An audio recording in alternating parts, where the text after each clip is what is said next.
একটা রিডিং পড়বা, একটা রিডিং পড়বা। রিডিং পড়ার সময় যদি স্যার জিজ্ঞাসা করে বড় জোর অথবা পরীক্ষার সময় জিজ্ঞাসা করে এটা পড়ার সময় মা কানা, তাহলে এখানে মা কি হয়েছে? মা যদি জিজ্ঞাসা করে মা মা টান দিছো কেন? হ্যাঁ, তাহলে এই নিয়ম বলতে হবে, জবরের বাম পাশে খালি আলিফ, মাদের হরফ। আবার এটা পড়ার সময় যদি টান দাও নুহি হা, এটা পড়ার সময় যদি বলে নু টান দিছে কেন, তাহলে কি বলবা? পেশের পেশের জজমলা ওয়াও। আর এটা জেরের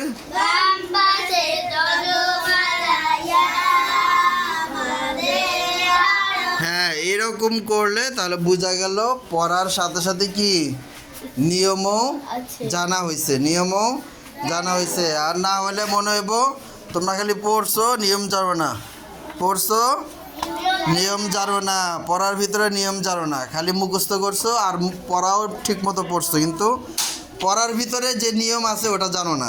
এরপর কলকলা। কলকলা অর্থ পাল্টা আওয়াজ বা প্রতিধ্বনি।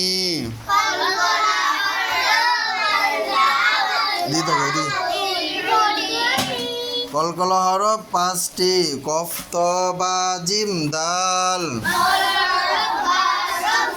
কিছে দাঁড়াইছিস কে তুই? কি অবস্থা এটির? হ্যাঁ, এই 5 হরফে জজম হলে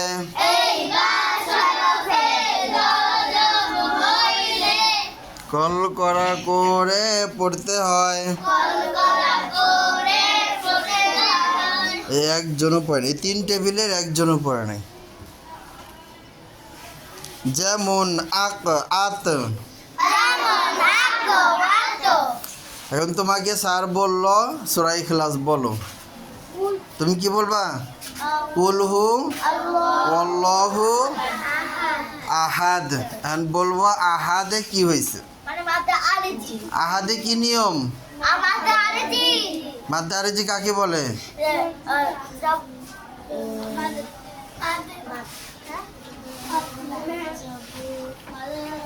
মাদ্দে হরফের বামে ওয়াকফ করলে মাদ্দে আরেজি, তাই না? তাই না? মাদের হরফ আছে আহাদ, মাদের হরফ আছে আছে, মাদের হরফ আছে আহাদ আছে, মাদের হরফ। মাদের হরফ কয়টা? আলিফ ওয়াও ইয়া, হেনা আছে আহাদ, মাদের হরফ আছে। তাহলে মাদের হরফগুলি কে? আহাদ দাল, দাল দাল কি জজম, দালে কি হয়েছে? জজম। তোমরা এরকম করে বলবা আর কবে, তাহলে কনসেপ্ট নাই, কনসেপ্ট আরো 6 মাস পরে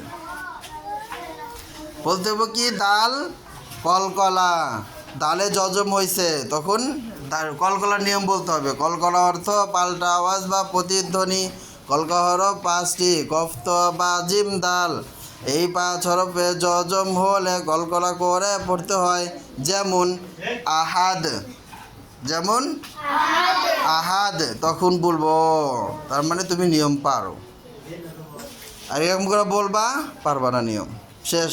তাহলে আরো 6 মাস পড়ো, এরপরে কোরআন শরীফ। হ্যাঁ, এরপরে ওয়াজিব গুণা ধরো। ওয়াজিব গুণা কত? 29 পৃষ্ঠা। নাকের ভিতর গুনগুন করাকে গুন্নাহ বলে।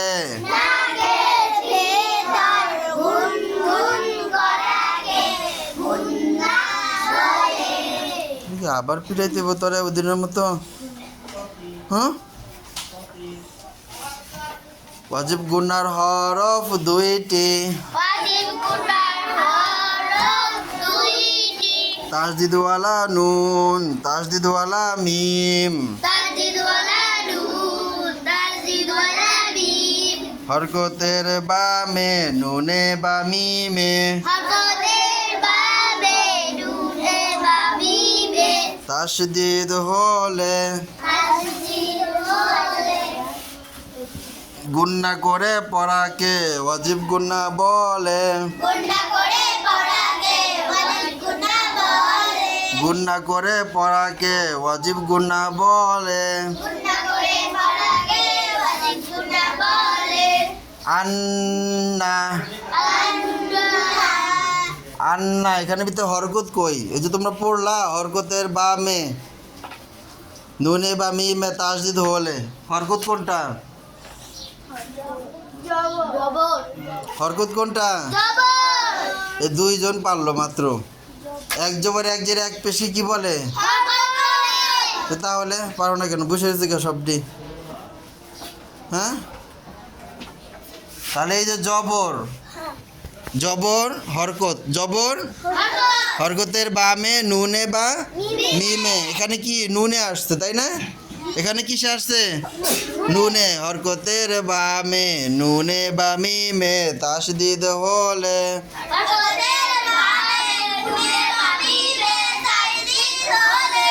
হ্যাঁ নুনে বা মিমে, এখানে নুনে আসছে কি আসছে? তাসদিদ। নুন আর মিমে তাসদিদ হলেই ওয়াজিব গুন্না। নুন আর মিমে তাসদিদ হলেই ওয়াজিব গুন্না। ঠিক আছে, একজন দুইজন বুঝতেছে, একজন দুইজন মনোযোগ দিতেছে, বাকিরা মনোযোগ দেয় না, এই জন্য এই ক্লাস করাই না। যারা কোনসি পারবো পারবো, পারবো না পারবো না। আন্না এই যে নুনে তাসদিদ হয়েছে, নুনে তাসদিদ হয়েছে, এই যে ওয়াজিব গুন্না। ঠিক আছে, এই যে এখানে আসছো, এই যে এখন পড়তেইছো, কেন? তোমাদের লক্ষ্য কি, উদ্দেশ্য কি? কোরআন শরীফ নিবা না? এই কায়দা পড়তেছো, উদ্দেশ্য কি? কোরআন শরীফ নিবা। এই কোরআন শরীফ নেওয়ার সিস্টেম বলতেছি, এটাই তোমরা মনোযোগ ধরতেছো না, তাহলে কেমন হইলো? এরপরে মাদ্দে বদল, মাদ্দে বদল, মাদ্দে বদল সবচেয়ে সহজ, 33 পৃষ্ঠা। ঠিক আছে, হামজায় একালিফ টেনে যে মাদ পড়া হয় তাকে মাদ্দে বদল বলে। হ্যাঁ, 33 পৃষ্ঠা বের করো। হামজায় একালিফ টেনে যে মাদ পড়া হয়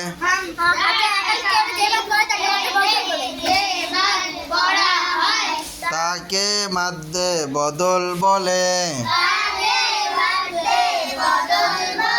যেমন আমানা।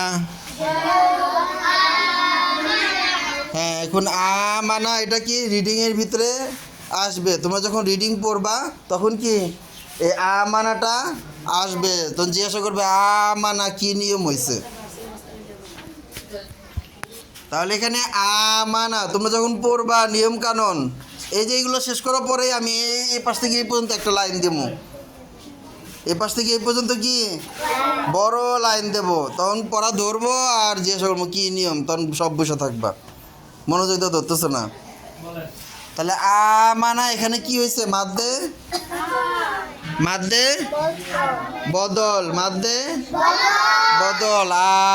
এই যে হামজায় মাদ হয়েছে, হামজায় মাদ হয়েছে, হামজাকে একালিফ টানতেই মাদ্দে বদল হবে। হামজারে একালিফ টানলেই কি মাদ্দে বদল। এরপরে মাদ্দে তবাই, আরে মাদ্দে লিন, মাদ্দে লিনের হরফ কয়টি? কিরে কি করতেছিস তোরে? একটু পরে যখন পারবি না, যখন পিটামো তখন কবি হুজুর একদিনের ভিতরে পারবো, এটা একদিনের পড়া, এটা একদিনে পড়ছো তোমরা? এগুলো একদিনে পড়ছো? গত বছর পড়ো নাই? এবছর পড়ো নাই? এখন তোমরা যদি কো এটা একদিনের পড়া, একদিনের পড়া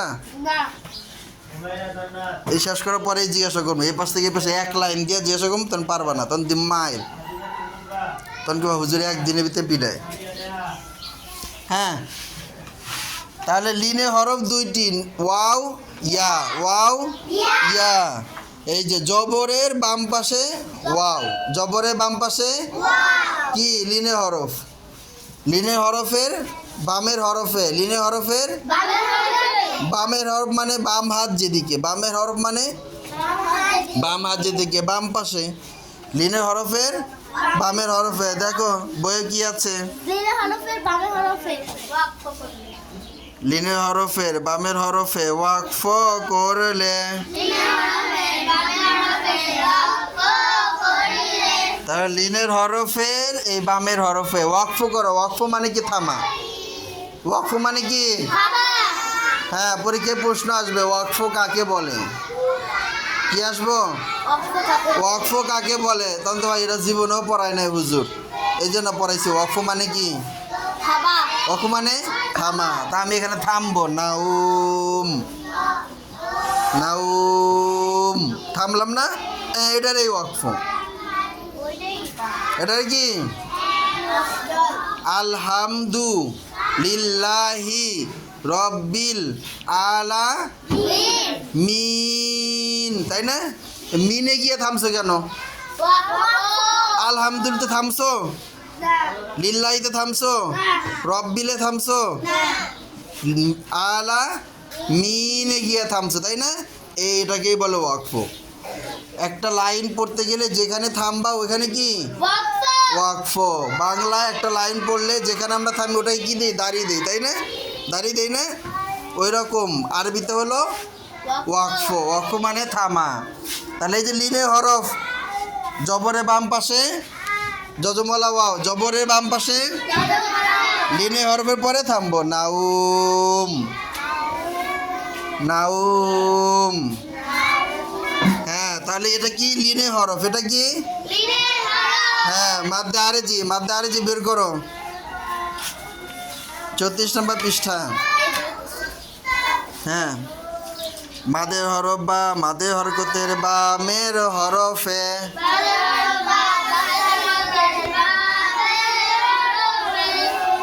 ওয়াকফ করলে, তিন আলিফ টেনে পড়াকে মাদ্দে আরেজি বলে।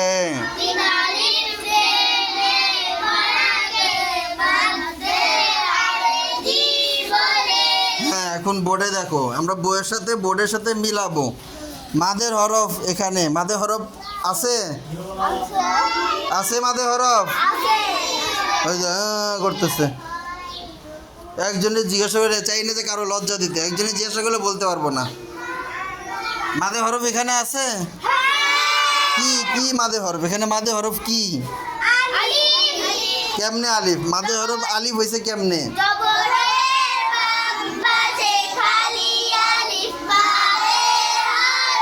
ওই এক দুইজন পারে, এক দুইজনের মনোযোগ আছে, এক দুইজন পারে।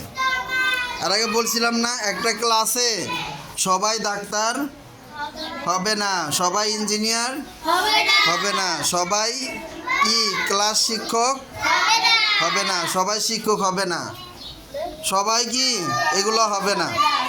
যারা মনোযোগ দেয় তারাই আগে যাব, তারাই হবে। তাহলে এই দেখো, এখানে আলিফ হলো মাদের হরফ। এখানে কি? আলিফ হলো জবরে বাম পাশে খালি আলিফ, কিসের হরফ? হ্যাঁ, মাদে হরফের পরে, মাদে হরফের পরে এই সিন, সিনে আমরা থামবো। নাস, তাই না? থামছি না? থামছি মানে কি? থামসিকে আরবিকে কি বলে? থামাকে আরবিতে কি বলে? থামারে আরবিতে কি বলে? ওয়াকফ। তাহলে কুল আউযু বিরব্বিন নাস, তাহলে কুলে আমরা থামছি? আউযু বিরব্বিন কোথাও থামি নাই, একবারে শেষে গিয়ে থামছি। নাস, তাহলে এই যে থামা, এটাকে কি বলে? ওয়াকফ।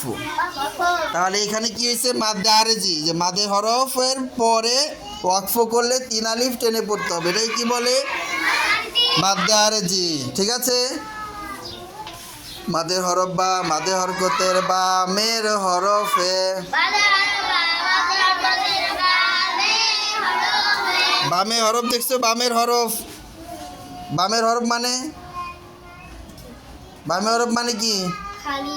বাম হাত যেদিকে ওইদিকে বামের হরফ। এই যে নুন আলিফ জবর না, এটার বাম পাশ, এটা নুন আলিফ জবর না, এটার বাম পাশ, এই সিন। নাস, বামে থামছো। হ্যাঁ, নাস মাদ্দে আরেজি।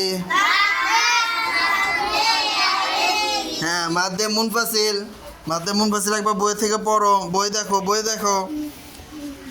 মাদের হরফ বা মাদের হরকতের উপর চিকন চিহ্ন।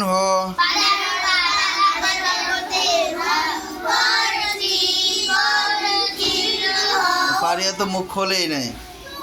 আর আইফোন কিনা, আইফোনে মেসেজ পাঠাইলে মুখ খুলবো, এর আগে খুলবো না। অনেক ধনী মানুষের মেয়ে ও, কোটিপতি। ঠিক আছে, বা মে হামজা থাকলে, তিন আলিফ টেনে পড়াকে মাদ্দে মুনফাসিল বলে।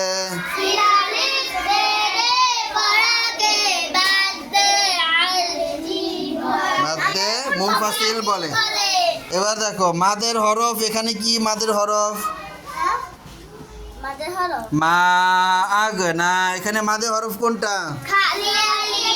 খালি আলিফ। মিমের উপরে যে জবর আছে, জবরের বাম পাশে খালি আলিফ মাদের হরফ। খালি আলিফ মাদের হরফ। মাদের হরফ হইছে। মাদের হরফের উপরে চিকন চিহ্ন আছে, চিকন চিহ্ন।